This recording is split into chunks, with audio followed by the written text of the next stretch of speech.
Hi, welcome to day 22 of the Bible 365 challenge. I will be reading from the Thematic Bible reading plan that you can find at thebiblestudytools.com. The link is included in the description box, so you can either click on that and read along with me or flip out your Bible. I'll be reading from the NIV Bible. Today we'll be covering Genesis 39, Genesis 40, and Matthew 16. So without further ado, I'm just going to put away the screen so that we can focus on reading. Genesis 39, Joseph and Potiphar's wife. Verse 1. Now Joseph had been taken down to Egypt. Potiphar, an Egyptian who was one of Pharaoh's officials, the captain of the guard, brought him from the Ishmaelites who had taken him there. The Lord was with Joseph so that he prospered, and he lived in the house of his Egyptian master. When his master saw that the Lord was with him, and that the Lord gave him success in everything he did, Joseph found favor in his eyes and became his attendant. Potiphar put him in charge of his household, and he entrusted to his care everything he owned. From the time he put him in charge of his household and of all that he owned, the Lord blessed the household of the Egyptian because of Joseph. The blessing of the Lord was on everything Potiphar had, both in the house and in the field. So Potiphar left everything he had in Joseph's care. With Joseph in charge, he did not concern himself with anything except the food he ate. Now, Joseph was well built and handsome, and after a while, his master's wife took notice of Joseph and said, "Come to bed with me." But he refused. "With me in charge," he told her, "my master does not concern himself with anything in the house. Everything he owns, he has entrusted to my care. No one is greater in this house than I am. My master has withheld nothing from me except you, because you are his wife. How then could I do such a wicked thing and sin against God?" And though she spoke to Joseph day after day, he refused to go to bed with her or even be with her. One day he went into the house to attend to his duties, and none of the household servants was inside. She caught him by his cloak and said, "Come to bed with me." But he left his cloak in her hand and ran out of the house. When she saw that he had left his cloak in her hand and had run out of the house, she called her household servants. "Look," she said to them, "this Hebrew has been brought to us to make sport of us. He came in here to sleep with me, but I screamed. When he heard me scream for help, he left his cloak beside me and ran out of the house." She kept his cloak beside her until his master came home. Then she told him this story. "That Hebrew slave you brought us came to me to make sport of me, but as soon as I screamed for help, he left his cloak beside me and ran out of the house." When his master heard the story, his wife told him, saying, "This is how your slave treated me." He burned with anger. Joseph's master took him and put him in prison, the place where the king's prisoners were confined. But while Joseph was there in the prison, the Lord was with him. He showed him kindness and granted him favor in the eyes of the prison warden. So the warden put Joseph in charge of all those held in the prison, and he was made responsible for all that was done there. The warden paid no attention to anything under Joseph's care, because the Lord was with Joseph and gave him success in whatever he did. Genesis 40. The cupbearer and the baker.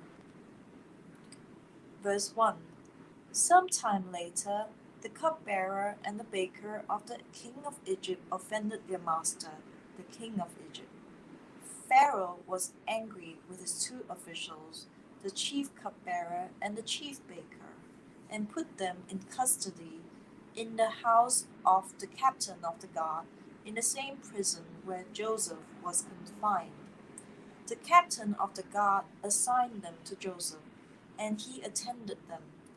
After they had been in custody for some time, each of the two men, the cupbearer and the baker of the king of Egypt, who were being held in prison, had a dream the same night, and each dream had a meaning of its own. When Joseph came to them the next morning, he saw that they were dejected. So he asked Pharaoh's officials who were in custody with him in his master's house, "Why do you look so sad today?" "We both had dreams," they answered, "but there is no one to interpret them." When Joseph said to them, "Do not interpretations belong to God? Tell me your dreams." So the chief cupbearer told Joseph his dream. He said to him, "In my dream, I saw a vine in front of me, and on the vine were 3 branches. As soon as it budded, it blossomed, and its clusters ripened into grapes. Pharaoh's cup was in my hand, and I took the grapes, squeezed them into Pharaoh's cup, and put the cup in his hand." "This is what it means," Joseph said to him. "The 3 branches are 3 days.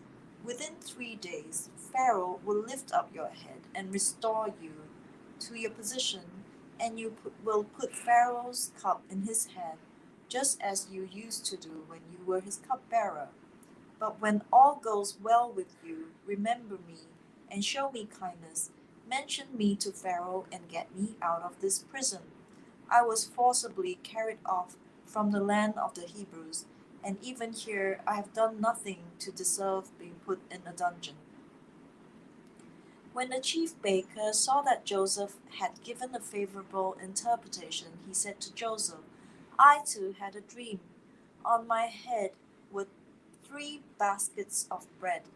In the top basket were all kinds of baked goods for Pharaoh, but the birds were eating them out of the basket on my head."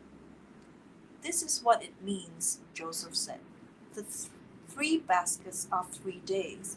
Within 3 days, Pharaoh will lift off your head and impale your body on a pole, and the birds will eat away your flesh." Now the 3rd day was Pharaoh's birthday, and he gave a feast for all his officials. He lifted up the heads of the chief cupbearer and the chief baker in the presence of his officials. He restored the chief cupbearer to his position, so that he once again put the cup into Pharaoh's hands. But he impaled the chief baker, just as Joseph had said to them in his interpretation. The chief cupbearer, however, did not remember Joseph. He forgot him. Matthew 16. The demand for a sign. Verse 1. The Pharisees and Sadducees came to Jesus and tested him by asking him to show them a sign from heaven. He replied, "When evening comes, you say, 'It will be fair weather, for the sky is red.' And in the morning, 'Today it will be stormy, for the sky is red and overcast.' You know how to interpret the appearance of the sky, but you cannot interpret the signs of the times. The wicked and adulterous generation looks for a sign, but none will be given it except the sign of Jonah." Jesus then left them and went away. The yeast of the Pharisees and Sadducees. Verse 5. When they went across the lake, the disciples forgot to take bread. "Be careful," Jesus said to them. "Be on your guard against the yeast of the Pharisees and Sadducees." They discussed this among themselves and said, "It is because we didn't bring any bread." Aware of their discussion, Jesus asked, "You of little faith, why are you talking among yourselves about having no bread? Do you still not understand? Don't you remember the 5 loaves for the 5,000, and how many basketfuls you gathered? Or the 7 loaves for the 4,000, and how many basketfuls you gathered? How is it you don't understand that I was not talking to you about bread? but be on your guard against the yeast of the Pharisees and Sadducees."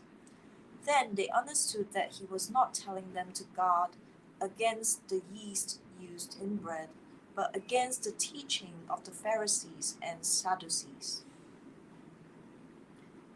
Peter declares that Jesus is the Messiah. Verse 13. When Jesus came to the region of Caesarea Philippi, he asked his disciples, "Who do people say the Son of Man is?" They replied, "Some say John the Baptist, others say Elijah, and still others Jeremiah or one of the prophets." "But what about you?" he asked. "Who do you say I am?" Simon Peter answered, "You are the Messiah, the Son of the living God." Jesus replied, "Blessed are you, Simon, son of Jonah, for this was not revealed to you by flesh and blood, but by my Father in heaven. And I tell you that you are Peter, and on this rock I will build my church, and the gates of Hades will not overcome it. I will give you the keys of the kingdom of heaven.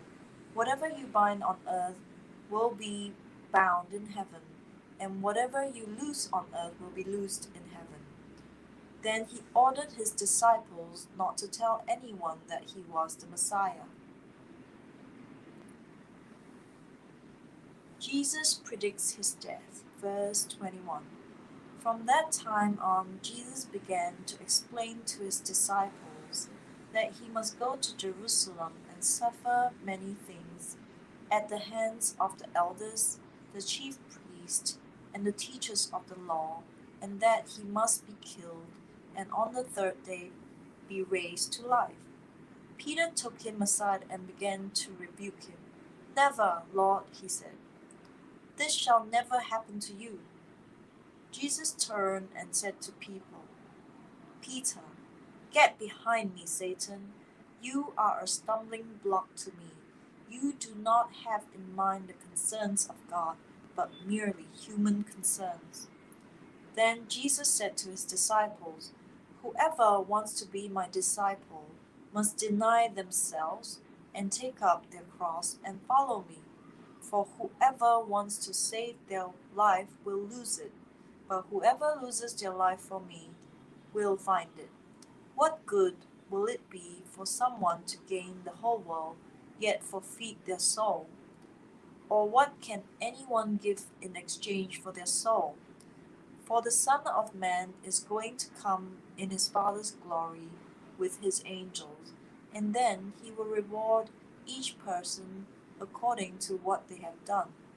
Truly I tell you, some who are standing here will not taste death before they see the Son of Man coming in his kingdom."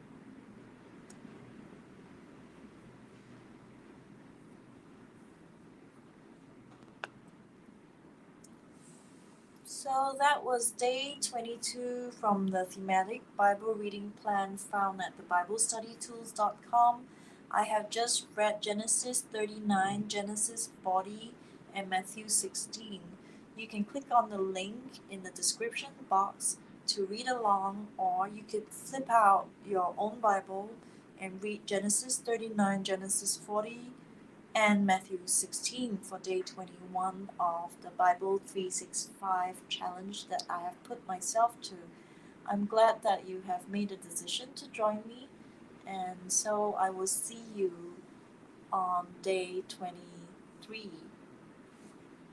Bye.